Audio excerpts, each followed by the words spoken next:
Hey, what's up, Vox and Hops heads? I'm Matt, the vocalist of Cryptopsy, and you're listening to my podcast, Vox and Hops, where I sit down with fellow metal musicians to talk about their lives, music, and craft beer. Man, last night was fun. Once again, another amazing Thirsty Thursday virtual hang. Huge cheers, huge thanks to Aaron from Clitoris and Annihilator for being there as my co-host. It was so much fun. He's so funny. If you have ever hung out with Aaron, you know that you're in for a good time, and last night was no exception. So much fun, super funny. Always love to have him around. I love Thirsty Thursdays. It is something that I am super proud of, something that I am in awe of, and I can't wait till next week's already. So you should join us next Thursday, 8 p.m. Eastern Standard Time, for the upcoming Vox and Hops Thirsty Thursday virtual hang. We'd be stoked to have you with us.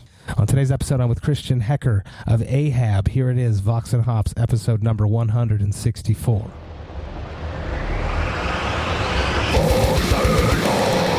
I warn you, what you are about to hear is very disturbing indeed.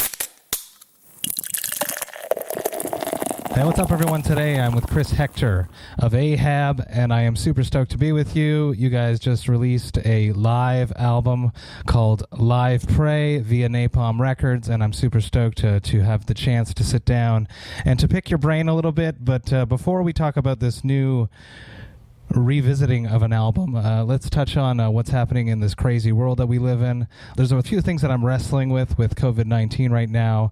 At first, I spoke a lot about coping with social isolation. Us being musicians, we're so used to being out in the world and being amongst people.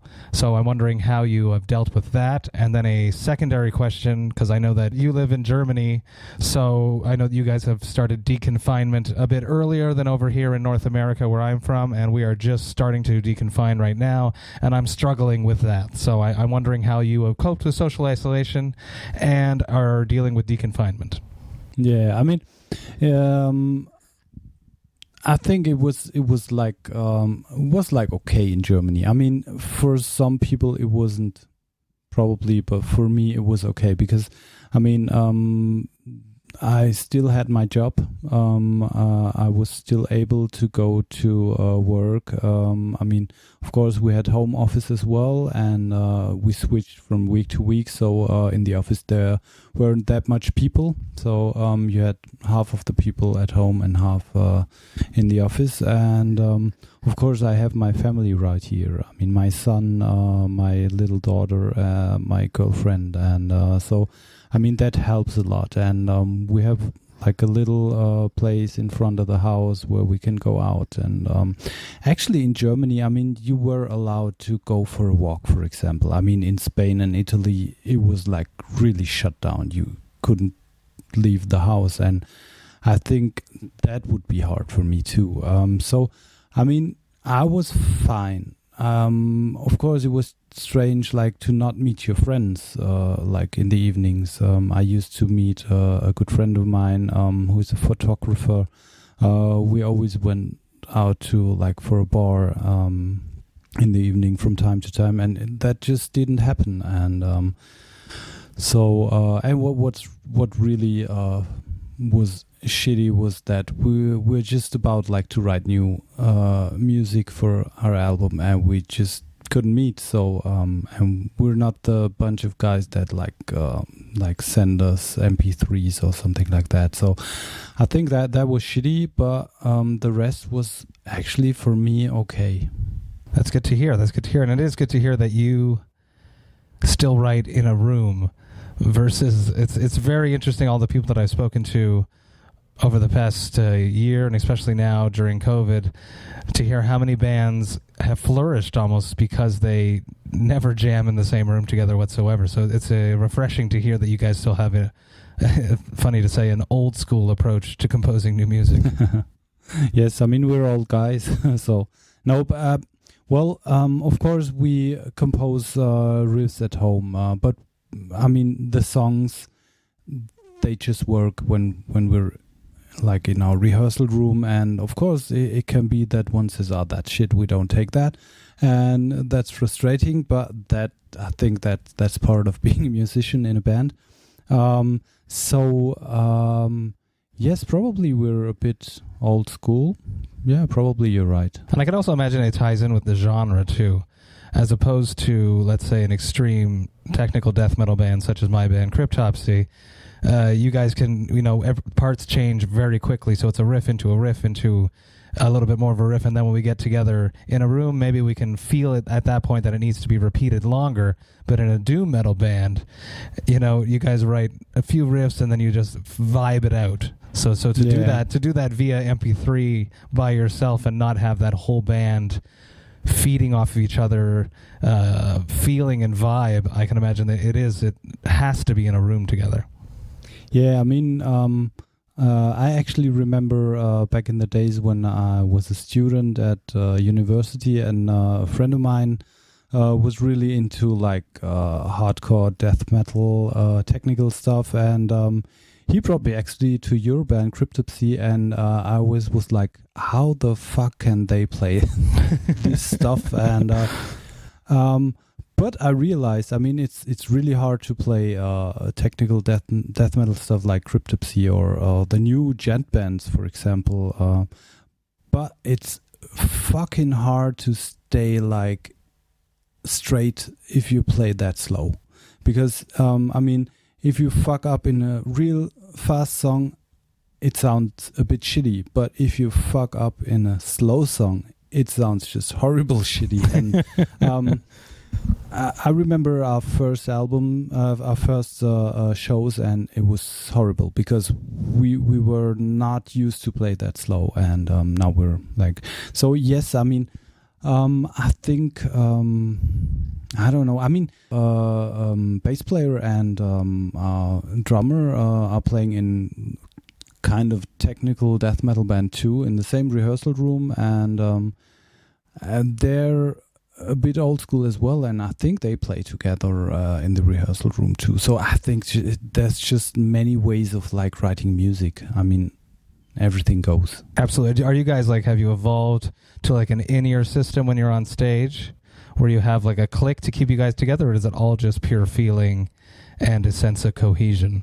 Well, we used to play without click, but then I think it started when Roadburn Festival asked us to play our first album, which is now the live album.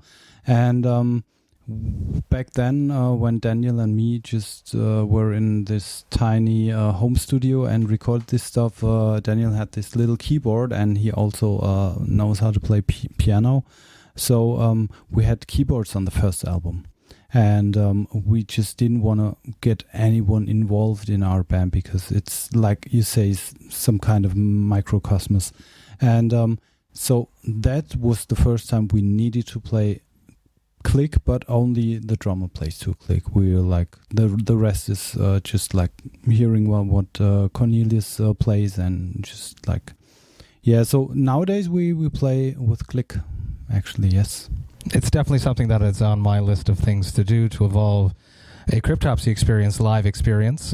So kudos to you guys for doing it. And I can totally imagine, as slow as you guys go and as tight as you guys are, that it has to be just absolutely perfect. And that's perfect steps in that direction.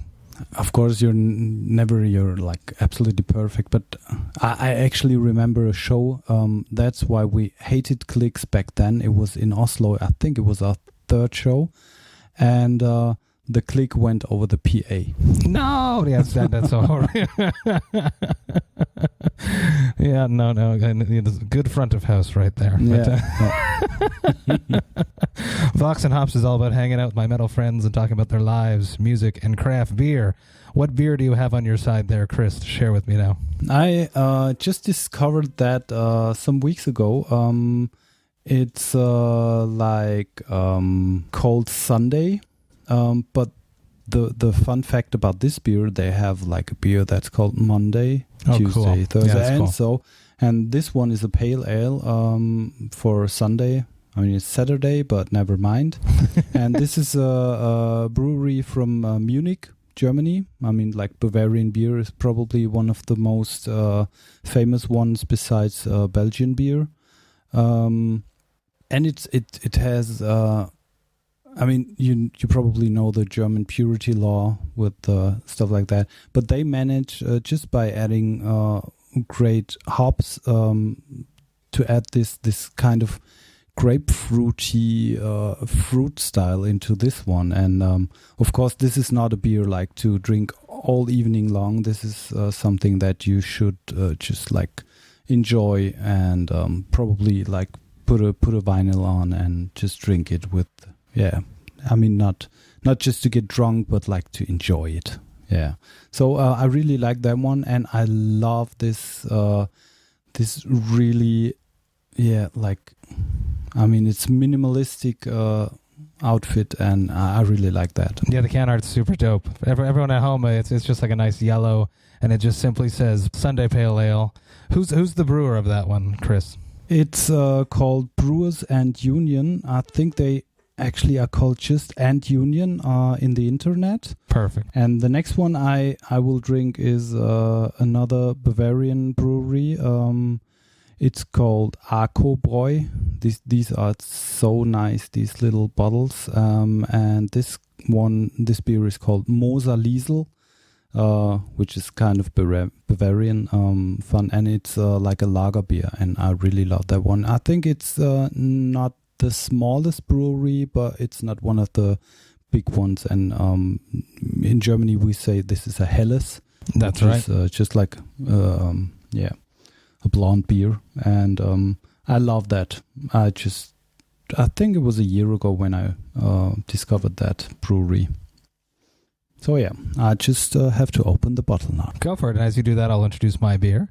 I am going to be drinking Bench Brewing Company's Short Hills East Coast IPA.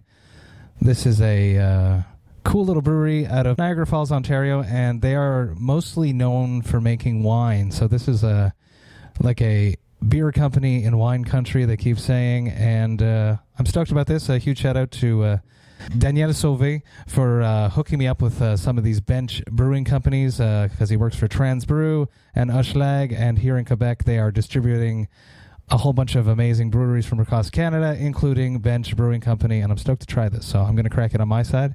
Tell me about beer, being from Germany. I know you guys have such a rich culture in beer. I know it's a part of your heritage, it's a part of your family.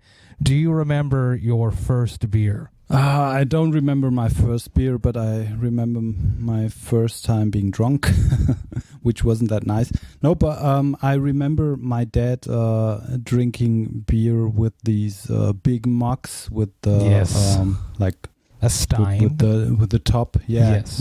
yeah, something like that. And he always had this Distelhäuser, which I think is a horrible beer, but some like it. I think my first beer was like a mixture of like beer and some lemonade, which is called Radler in Germany. Very popular over here now. Yeah, in Canada and the United States. Yeah, and later on, I remember when we were like a bunch of punk kids in this little town I grew up. And we always had Eichbaum beer, which is also not the best beer, but and the fun thing is, I don't know, we had this little bet going on with Daniel, the singer, and me, and I was like, okay, so what am I gonna get? And he was like, okay, you get a 6-pack of this old Eichbaum beer. And we met at the rehearsal room right after we were allowed again, and had this old shitty beer of our youth. And so, yeah, I think Eichbaum beer is probably my first beer. I remember being like with my punk friends, listening to punk music back then, and that was just great memories. That's awesome, the beer of your youth, which leads in perfectly to my next question. This Bench Short Hills East Coast IPA is absolutely delicious, exactly what you want in a nice afternoon beer for myself. It is juicy, tangy, tropical. It pours out in a beautiful, hazy, opaque color. It clocks in at a 6.5%, which is perfect for 4 p.m. for me. Speaking of your youth, what would have been the soundtrack of your youth when you were growing up in your parents' or guardian's house? What music was playing when you were not in control of the music? Well, actually, I remember my father had this reel-to-reel stuff. I bought almost the same one, and it stands right there. Wow. And I remember, I don't know if you know Billy Cobham. It's like a absolutely great drummer. It was jazz fusion, and he was one. At least it said he was one of the inventors of playing fast double bass stuff on drums, and on the same reel there was also Black Sabbath, I guess, and so these two were playing when my father was like showing me music, and Scorpions, like Still Loving You, stuff like that. I remember when Scorpions played this particular song on Wacken Festival, like, I don't know, 10 years ago or something. I was almost like up in tears because it was so, oh my God, I see them live, you know. I'm not that much into Scorpions, but this was really like emotional for me. They had a bunch of hits. Of course, like, yeah, Big City Nights and stuff like that, of course. And other than that, I mean, my father also brought me to like Wilson Pickett, more like the soul stuff, soul side of music. And well, we had ABBA playing, stuff like that. So I really love ABBA till now. Best songwriters out there, that's for sure. Yeah, of course. And I think it was the fundament for like me liking so many kinds of music. So I'm nowadays I'm more and more getting back to like this broad variety. I mean, like back when I was 16 to 24 or something like that, most of the times I listened to like metal and like more like gothic stuff and so on. But nowadays I'm pretty much again into any kind of music. So yeah. Well, it's the formative years, right? You end up you find something that identifies to you, and then you become an elitist until you finally realize that it's okay. You can like this stuff that is you, but you can also like something else, and you can still be yourself. Yeah. I mean, I remember like back in the days when people were listening to Slayer, and I was like the real hard death metal guy, and I was laughing about Slayer, you know, something like that. It goes that far. So yeah, it's funny, but I think that's part of like being like in some kind of subculture, like to shut you off from any other kind of music and from other people. Yeah, it's why cults work. Yep. Take me to your first show. Do you remember the first show that you went and saw? The first show I went and saw, I think that might be, yeah, I think it was Genesis actually back then in the 90s. But I mean, of course, it wasn't like with Peter Gabriel back then. It was like the weekend dance show. Those were the times when Phil Collins was like bashed by everyone. But I think Phil Collins is one of the most genius like songwriters. I mean, of course, he did like so many like cheesy stuff in the 90s, but back in the 80s there were really, and in the 70s, of course, I mean, with Genesis, and he's an awesome drummer too.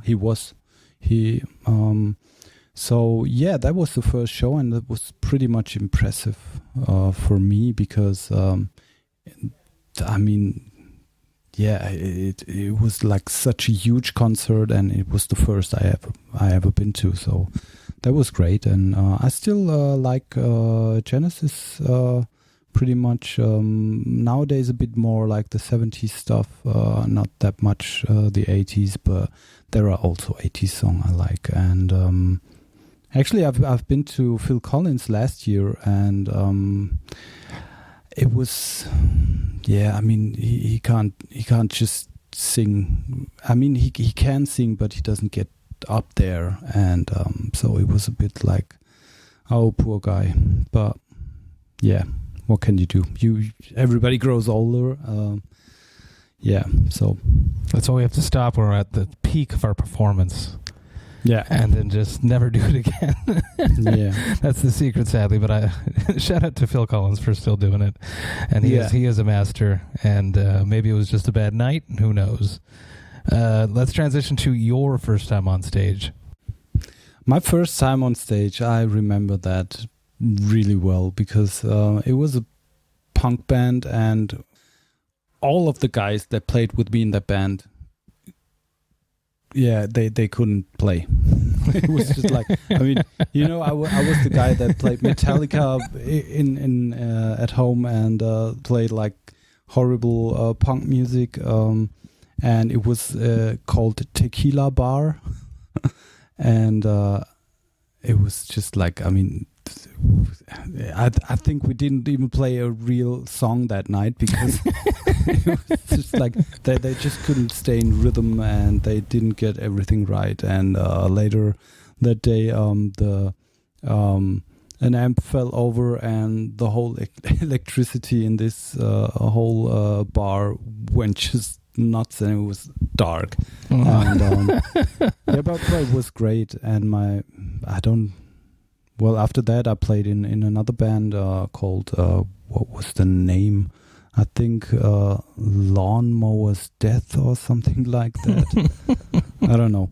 And well, these was a bit more like, I wasn't really into that kind of music. And I think my first band where I enjoyed playing live was Penetralia back then.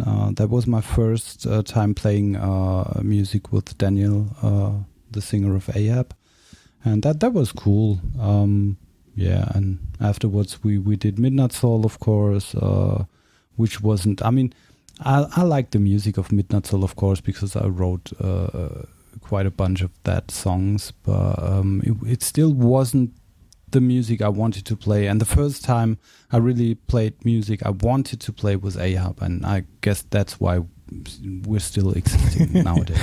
Exactly. But you got to go through all these things, like those first bands where you are the best musician in the room, but you need all these people because you want to get on stage, so you put up with all this garbage. And then you evolve, and then you find that person that you're a cohesive team, and you move forward, and you grow, and you grow. What do you think? Cryptopsy right now, we're writing a new record, and with every new record, we try to push the boundaries, try to create something new, try to evolve the style while remaining true to the Cryptopsy sound. So how are you had mentioned that you guys were about to start recording. How do you think Doom music is evolving? How can you evolve it further? Well, I mean, Doom is such a vast field of music. I mean, for us, I mean, all of our albums were like interpretations of literature, actually, and books. And everything is just about like the sea. We started out with Moby Dick, and on the next album we're gonna play, gonna interpret Jules Verne, 20,000 Leagues Under the Sea. And I mean, we have this little problem, like,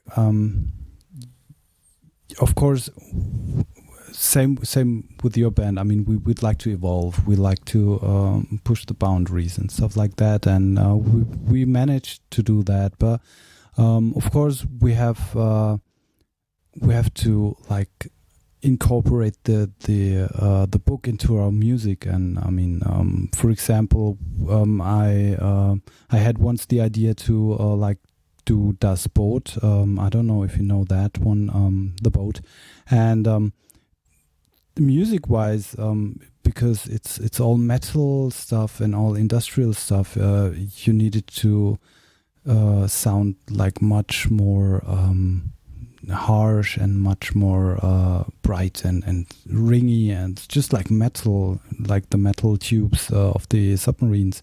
And we said, nah, that's just not the sound we have nowadays, and we don't want to go there. So we just put that aside. And now we have this submarine style music. So I think it still can stay warm, and so there are some boundaries in our music that's set by the book.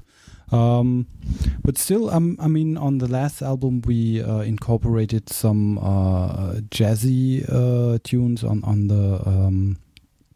the drums, for example, and. Yeah, I mean, I think the last album was just like a real warm and wide mastering and stuff like that. But then again, I mean, it's really hard to like. You mean? I mean, if you push the boundaries, you don't do it like I'm gonna do that now. It just like happens. You can plan that. You can, of course, you can try out everything, and sometimes just something happens, and you say that's good. That's probably where we're gonna go now. And yeah, I can't tell you yet what the next step is. I mean, we have like 2 songs that are almost ready but not yet arranged. There are some parts that are still disputed in the band, where some say that's probably too cheesy, and the other one says, oh no, that's great, that's not cheesy at all. You know, you always have these little fights with your friends in the band, but yeah, we'll see what boundaries can be pushed. That's very interesting, and it's true that as in any relationship, there's always disputes, and everyone wants what's best for the band, and nobody knows your sound better than yourselves. So it's important to trust the gut, and then it ends up becoming a fight of the guts.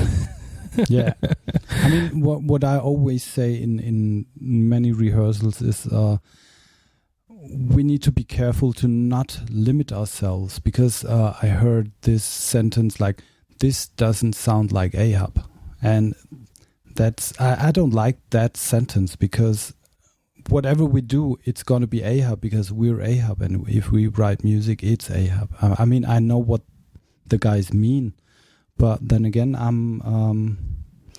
I keep on saying I don't want to like limit ourselves to like being Ahab, because the last 3 records sounded like this.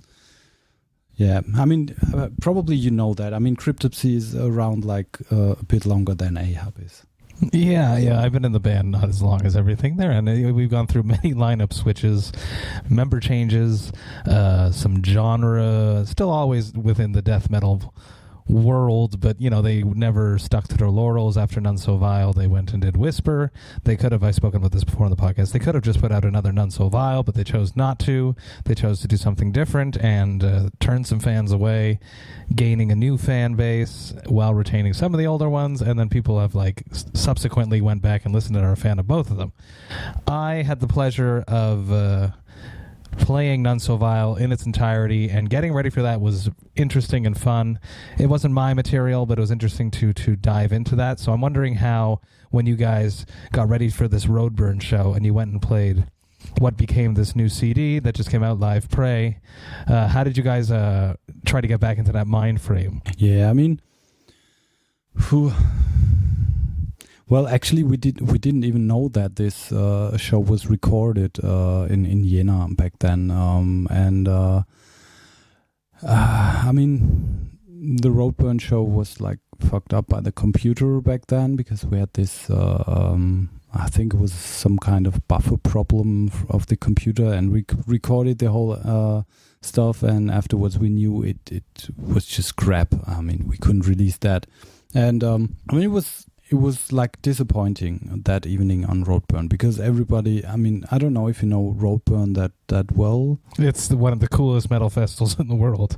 Super curated, eclectic lineup. Yeah, absolutely. Yeah. And so we were really disappointed, because I mean, it was Roadburn and the computer fucked up, and we wanted to like put out a record on this one, and it just didn't work out. So it was just like a happy coincidence that this sound engineer just recorded this show in Jena, and if we knew, probably we would have played like the whole first album. I mean, one song's missing, but that's just because we didn't have enough time on that evening to play the whole album. And after the show, this guy showed up, and it's a friend of Cornelius, our drummer, and he just handed over this USB stick and told him, "Hey, I recorded your show." And he was just like, "Okay, thank you," and cool. And like, I think a month later in the rehearsal room, Corny was like, "Hey, my friend here, this guy wants to do like a cassette bootleg of this show," and we were like, "Yeah, no problem, we're going to do that, that's great." And then things got bigger and bigger. Napalm told Corny to like, "Yeah, we want to do a vinyl, we're going to do a CD, and now it's a proper release," and we didn't even like know that. So it was like a pretty funny thing that actually, I mean, we're talking now about this album, and it was like the official bootleg of a show in Germany, you know. So that's great, and people seem to like it, and so yeah, that's the story behind that one. And well, I need to leave the fame to Cornelius because he did everything on that. Normally, I'm the guy like talking to Napalm Records and doing like the contracts and stuff, and he did that one like on the whole on himself. So great, Corny, that you did that one. That's good, and you know, and everybody needs live music right now. So to get a live record, I listened to it today, as I mentioned before we started recording, and it feels great to like be immersed into a live performance, even if it's just sonically. I truly enjoyed it very much, and everyone in the world, of course, is totally missing live performances, so it's something that the world needed right now. So the timing of it couldn't be any better.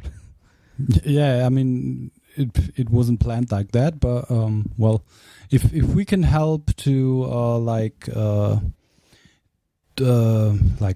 helping people to cope with the social distancing and stuff like that, great. One last question.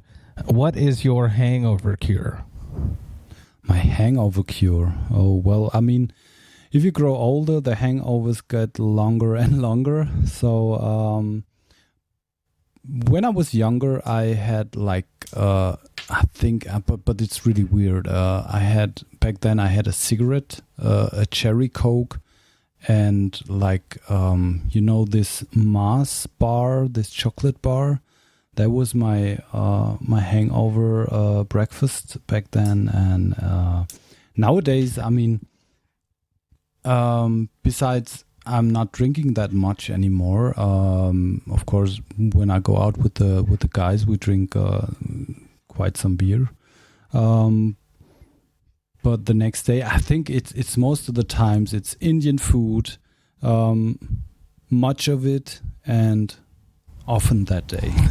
that's and much water.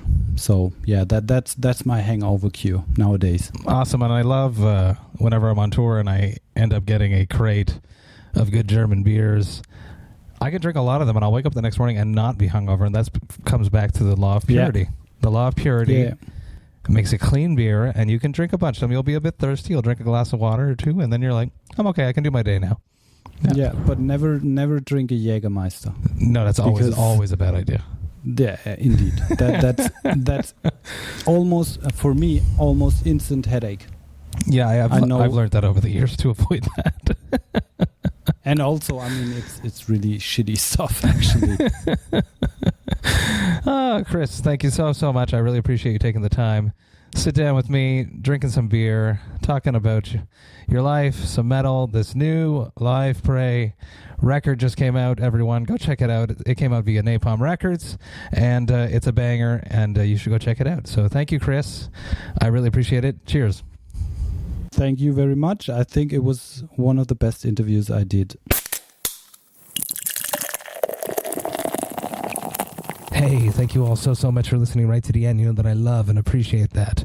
Super great to meet someone via an interview. I've mentioned this before, but I absolutely do stand by that. It is fun to meet someone via these interviews that I get to do and to just immediately hit it off with them. Christian is someone that I can see myself going to a craft beer bar and having more conversations with. So when you come through Montreal, if we are ever in the same place, Christian, we are going to hang out. All of you, please go and check out Live Pray. They just dropped that monster of a record back at the end of June via Napalm Records. It is a great album, a great listen, and I highly suggest that you go and do that.